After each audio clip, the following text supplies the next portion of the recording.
একদিন একজন কবর খননকারী একটি কবর খুঁড়ে গাছের ছায়ায় বসে বিশ্রাম নিচ্ছিলেন। সেখানে এক মহিলার লাশ দাফন করার কথা ছিল, তাই তিনি অপেক্ষা করছিলেন। অপেক্ষার এক পর্যায়ে ক্লান্তিতে তার চোখ লেগে আসে এবং তিনি ভয়ঙ্কর এক স্বপ্ন দেখেন। স্বপ্নে তিনি দেখেন ছেঁড়া কাফন পরা এক মহিলা চোখে অশ্রু নিয়ে ভয়ার্ত কণ্ঠে তাকে বলছেন, আমাকে এখানে দাফন করো না, বরং ওদিকে যেখানে হালিমা বিবি লেখা আছে সেখানে দাফন করো। হঠাৎ কবর খননকারীর ঘুম ভেঙে যায়।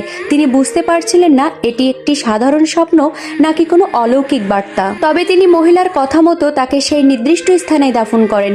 সেই রাতেই তিনি আবারও সেই একই মহিলাকে স্বপ্ন দেখেন। তবে এবার মহিলার চোখে জল ছিল না, বরং তার মুখ থেকে নূরের আলো ঠুকরে পড়ছিল এবং তিনি হাসছিলেন। অবাক হয়ে কবর খননকারী এর কারণ জানতে চাইলে মহিলা মৃদু কণ্ঠে উত্তর দেন যে তাদের কবরবাসীদের উপর আযাব হচ্ছিল, কিন্তু যে স্থানে তাকে দাফন করা হয়েছে সেখানকার বরকতে সবার আযাব বন্ধ হয়ে গিয়েছে। এর কারণ হিসেবে মহিলা জানান যে সেখানে হালিমা বিবি নামের একজন মহিয়সী নারী দাফন হয়েছিলেন। তিনি ছিলেন একজন আলিমা, যিনি সারা জীবন নিজে কোরআন শিখেছেন এবং ছোট ছোট বাচ্চাদের কোরআন শিক্ষা দিয়েছেন।